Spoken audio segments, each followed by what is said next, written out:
Open any social media or news app and you'll encounter plenty of people claiming to be experts. It's a natural result of the democratization of access to broadcast channels. We can literally tap into the deep training and lived experience of people who would have been shut out from the traditional media apparatus in the pre-internet days. But the proliferation of expertise is also a natural result of growing precarity. The need to sell ourselves, establish our brands, and build audiences as safety nets leads us to perform confidence and fluency at all costs, up to and including the cost of personal integrity. Our media environment gives us access to people with incredible insight they've earned in a myriad of ways.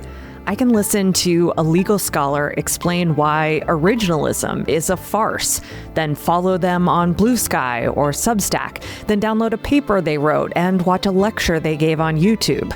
I mean, what? The levels of autodidacticism we can reach today are mind-bogglingly cool, not to mention incredibly useful.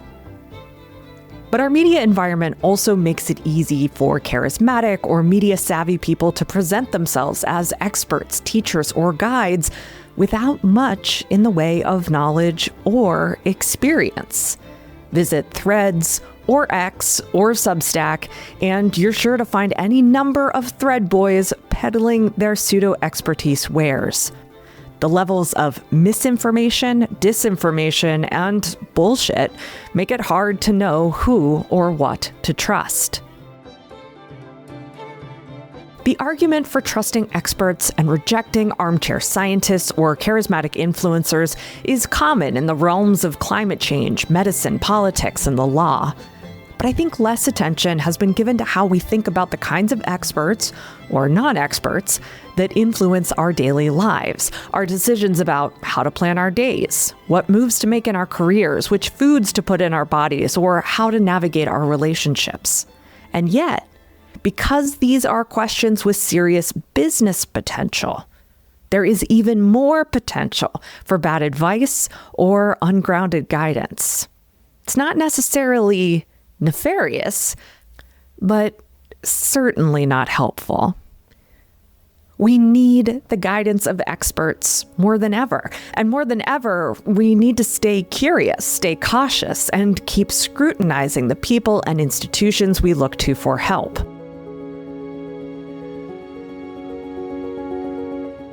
I'm Tara McMullen, and this is What Works, the show that explores how to navigate the 21st century economy without losing your humanity. In this episode, we're going to use a sociological lens to explore self-help expertise, how it's formed, how it's leveraged, and how it creates value. It's the third part in our series, Self-Help LLC, which examines how the idea of self-help has come to permeate life and business, often in unexpected ways. And to help with this, I reached out to Patrick Sheehan. Patrick is a sociologist who examines the relationship between technology, labor, and social inequality. One of his ongoing research projects focuses on the puzzling rise of self-styled life and career coaches and the role they play in counseling unemployed workers. In a 2022 paper for the American Journal of Sociology, he details his findings after studying career coaches and the job seekers they serve, and offers an analysis of the greater self-help expertise ecosystem. I caught up with him back in 2022 to talk about his findings and analysis.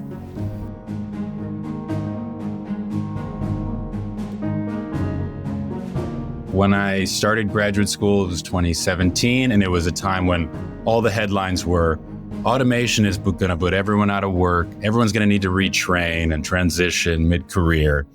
And I was really curious about what that would look like for people. So I just started to show up at these kind of job search clubs, retraining seminars, and I was struck that everywhere I went were career coaches. I was sort of skeptical from the beginning, I got to admit, because I was thinking of this as sort of like hard skills retraining. How are people going to move into another career and pick up the skills they need at age 40 or whatever. And instead, I got these people that are there given kind of motivational, empathetic guidance. And I was a little confused, right? So I got really stuck on this question where it's like, how can these people be experts in managing a career when it looks like they've struggled themselves very recently?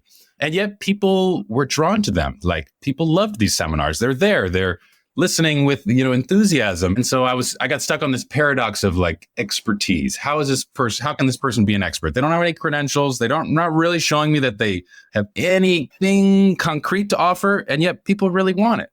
Now, please remember, if this describes you or your work, Patrick is not calling you out. That will become more and more apparent as this episode unfolds. I'm not trying to adjudicate who really is an expert and who is not. Instead, Patrick recognized an unexpected social structure at the career training seminars he attended. It wasn't credentialed educators teaching job seekers new skills for the workplace. It was career coaches offering empathy, inspiration, and a can-do attitude. He wanted to learn more about why that second group seemed to be so compelling to job seekers. In his paper, Patrick divides experts into two categories: credentialed experts and experience-based experts. These are sort of categories of the ways that expertise is socially recognized, right? Also, credentialed experts are what we think of as traditional experts, right? Their credibility is based in their credentials. And those credentials represent usually some kind of professionalization process, right? They've been through an institution, they've been through a law school, they've been through a medical school that's credentialed by the state, and they have these sort of universities and the state standing behind them saying, this person is an expert. So doctors, lawyers, scientists, things like that. And people trust them because of the institution, really. Now, experience-based experts are a trickier group, harder to name, right? Their credibility tends to be more unstable and less generally recognized, but they can have credibility nonetheless. So instead of holding up like a credential, a badge of some sort, they try to prove to people that they've been through whatever problem they're trying to deal with, and that from their experience, they're going to be able to offer you something, right? The first example that I had that drew me to these two things is the idea of people that are dealing with alcoholism. This will sound like a strange example, but the kind of credentialed expert in that regard would be a doctor, right? They will diagnose this as a medical problem. But then there's other kinds of experts in alcoholism and recovery, and those are people like AA mentors. AA mentors will look at you and say, I'm an expert in overcoming this thing because I've been through it. I know how bad it got. I was there and I can do it. The doctor, he doesn't really know. Like, he's not going to look you in the eye. He's not really going to understand it. And so that's where you start to get some of the tension between these different kinds of experts. Sociologically speaking, Patrick argues that there is value in both categories of expertise, and he offers up an example from Max Weber's work. You might remember Weber, friend of the pod, from my Time and Money series earlier this year. He was studying religious experts, right? If you can think about expertise as someone who has access to the divine. So a priest and a rabbi is a sort of an expert in the sacred, right? And he drew this distinction between the priest and the prophet. Priest is the credentialed expert, right? They get all their authority vis-a-vis the masses from the church that's behind them. They can also drift away, right? Their sermons can not feel relevant to the people. People can kind of say, hey, the priest doesn't really get me anymore. And the prophet is always lying in wait. The prophet is amongst the people, really understands where they're at emotionally, what's going on with them, and is ready to get on a little soapbox and, preach the end is nigh, and knows how to work the people, right? Knows how to reach them, how to touch them emotionally and give them what they really need. So there's this tension always between the credentialed expert that might be getting out of touch and the more experience-based expert that doesn't have those institutions, but really can speak to people. This priest-to-prophet dynamic is all over today, and often not in the most constructive ways. Whether we're talking alternative medicine, outsider politicians, or reproductive rights, there are a lot of self-professed experts railing against institutions and established bodies of knowledge. Why go to a therapist who can help you unpack your past when you can hire a coach or a healer who will help you step into the future? Why submit to mood-stabilizing drugs when you could meditate for an hour every day?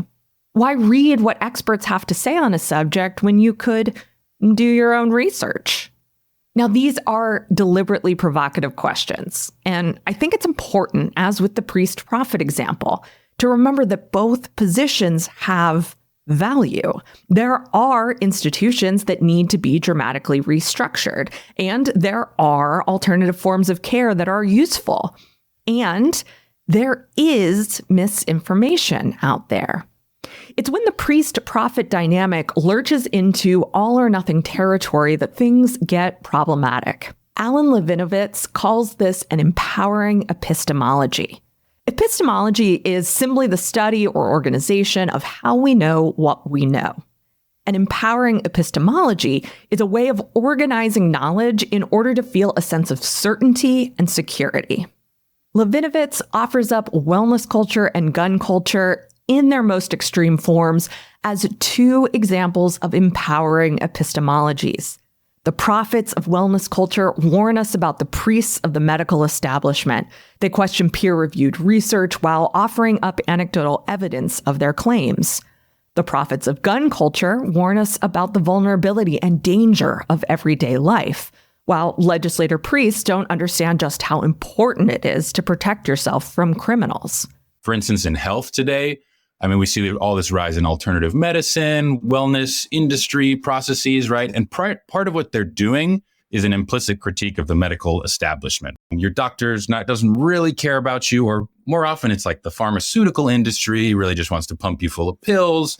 And I think in contexts in which you really don't know what's going to happen next, that credentialed authority, with the person who's wearing the jacket, doesn't really make you feel seen. It can feel objective and abstract, and it's not exactly what people want. People in these shaky times want someone to assure them, want them to look them in the eye, to understand them emotionally. And sometimes these institutions and institutional experts just don't feel like they're doing that for people. Priests from the labor department might come in and teach you how to code, but the prophets of career coaching will help you envision a career you're passionate about.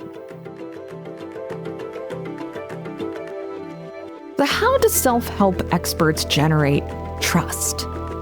Patrick found that the first layer of trust is built by tapping into a moral universe in which work isn't a function of earning a living. It's a function of passion and self-expression.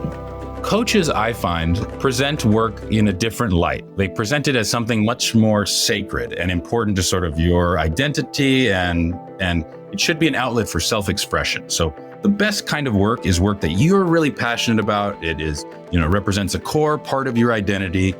You don't do it for the money, you do it for the love. Money should come. Money is supposed to follow when you do that, right?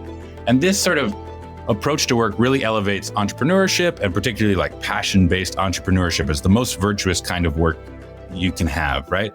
You could get a job, a dull, boring, alienating job that might pay you a steady paycheck, but if you do that, you're failing to sort of fully live your life. The view that these coaches are promoting is a really seductive one, and it's really motivating and exciting. The idea of being able to do work you're passionate about is enticing.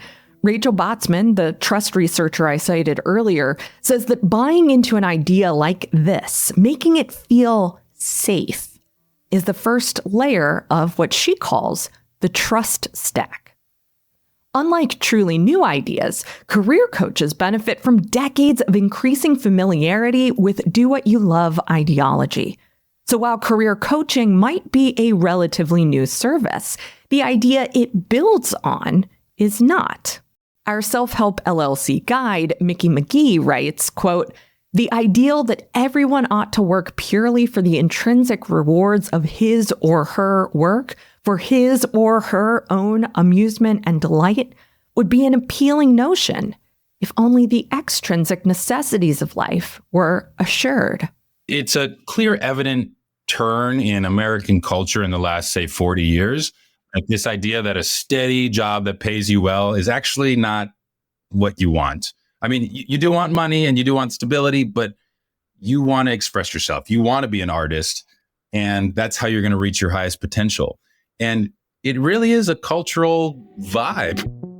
The second layer in Botsman's trust stack is building trust in the platform or third party facilitating exchange. This is present to some degree with the career coaches Patrick studied. After all, his research involved immersive experiences of seminars organized by clubs for job seekers. But more than building trust in a particular platform, Patrick found that career coaches built on distrust of employers and traditional careers. Well, I'd be sitting in these seminars and they would say, the system's kind of set up against you. Like the path you're on wasn't working, it wasn't going to work. And I'm thinking to myself, you're right. Here, we can use Levinovitz's empowering epistemology framework again. He argues that the desire for empowerment comes from a profound sense of disempowerment.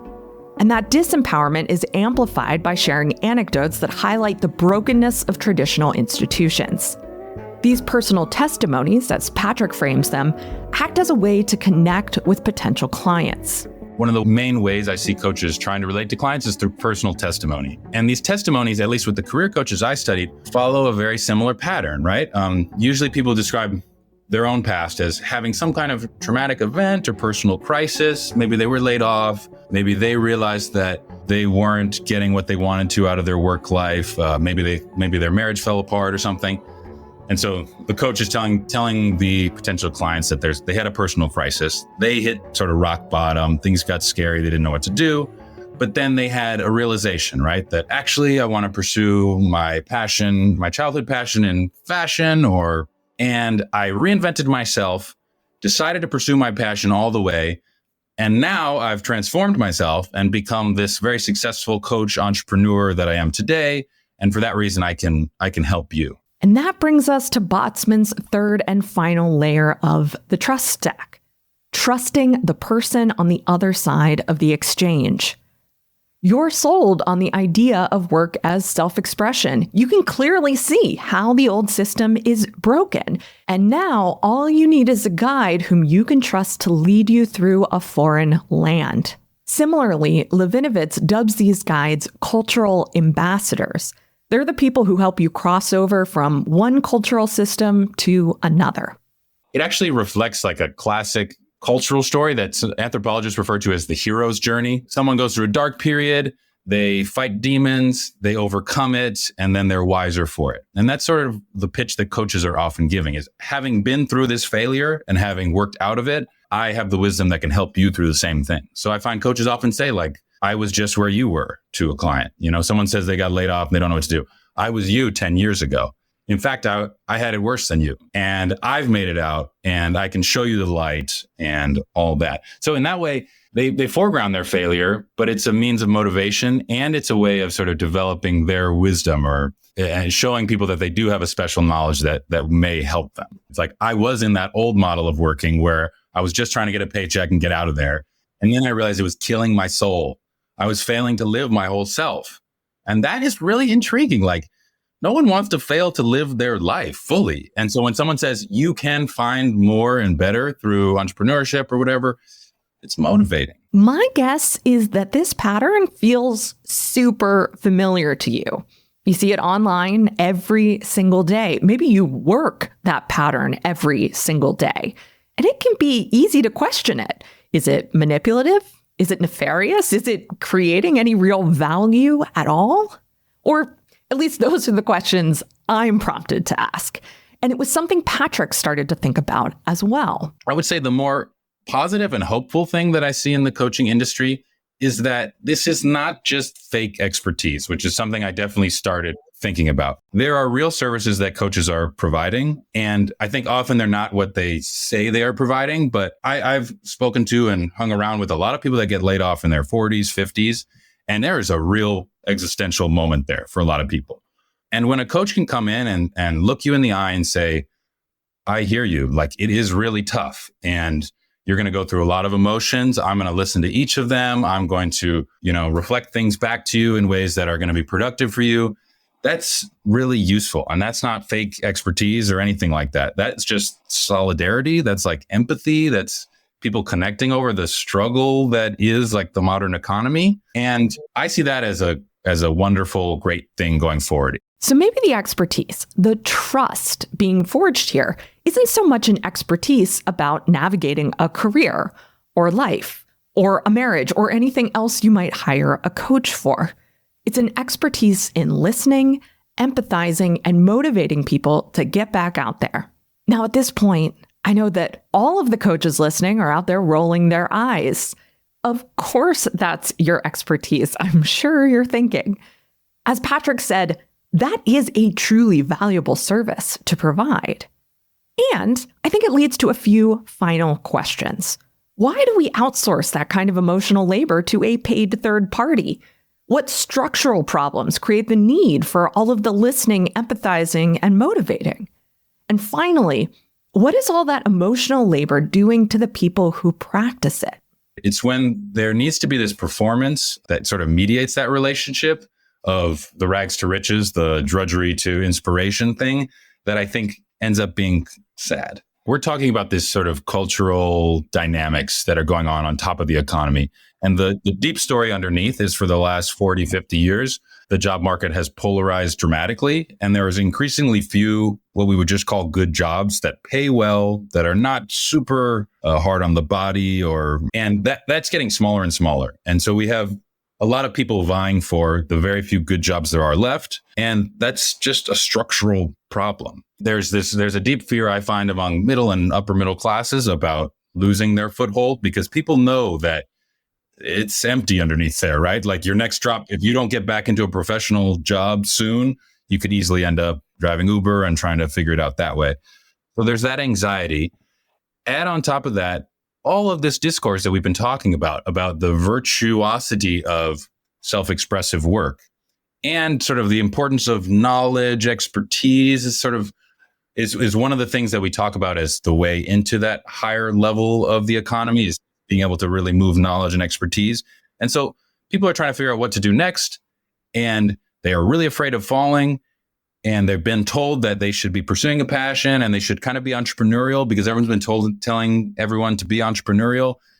And often a coach is there for them when they're in that hard time, and they maybe hire a coach or listen to a few or just watch some YouTube videos.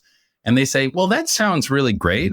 Earlier, you said there are fewer and fewer jobs that don't involve some sort of manual or hard labor, or even just the sort of hands-on drudgery of service work. And it made me think about like the emotional labor component of this as well, and how damaging emotional labor over time can be. Was that consequence of prolonged emotional labor something that you noticed among the coaches that you studied? First, I'll say I noticed it in myself. I spent a lot of time at these job search seminars just listening and getting to know people that are listening to coaches. And I mean, it's an emotional load just to hear people's stories about that layoff from IBM. And they don't know about their kids' college that they were trying to pay for, and now it's not going to happen. And there's marital trouble. I mean, I heard so many stories of deep psychological pain and just like identity collapse. And I got to say, I would be exhausted from field work often just after conversations like that. So coaches are taking that on, right? And that's one of the functions, if we think about an economy as sort of a functioning system, that coaches are soaking in all that anxiety and trying to grab it and trying to push out something positive, something motivational.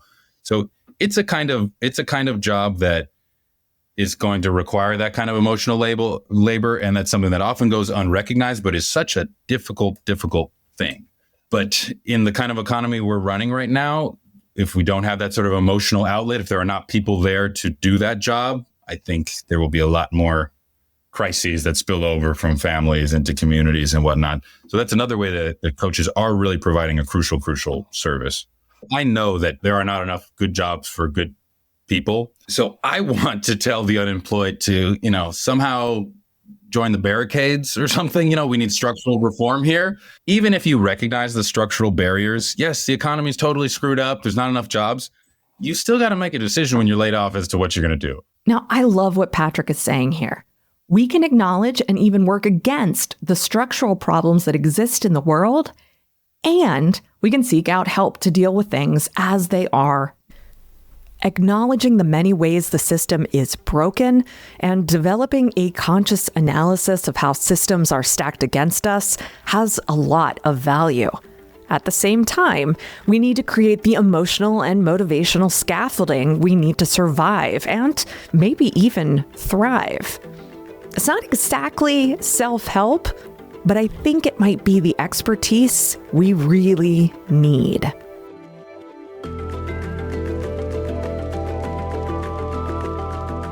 Next week, we're going to shift gears a bit to explore the business of self-knowledge on Instagram, TikTok, and other social platforms.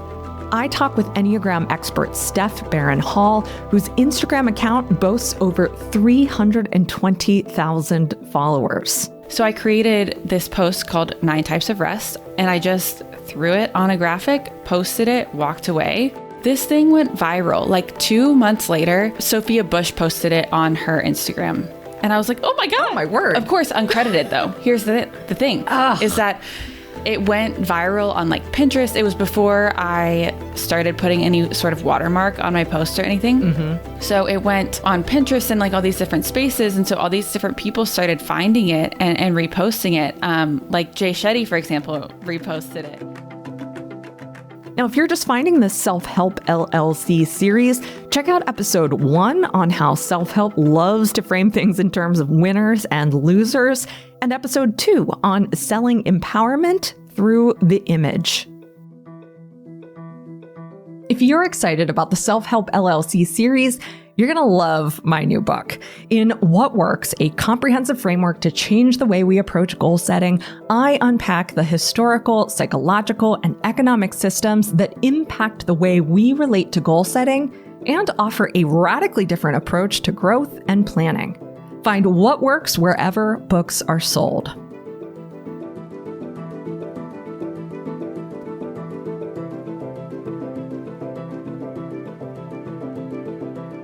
What Works is a production of Yellow House Media.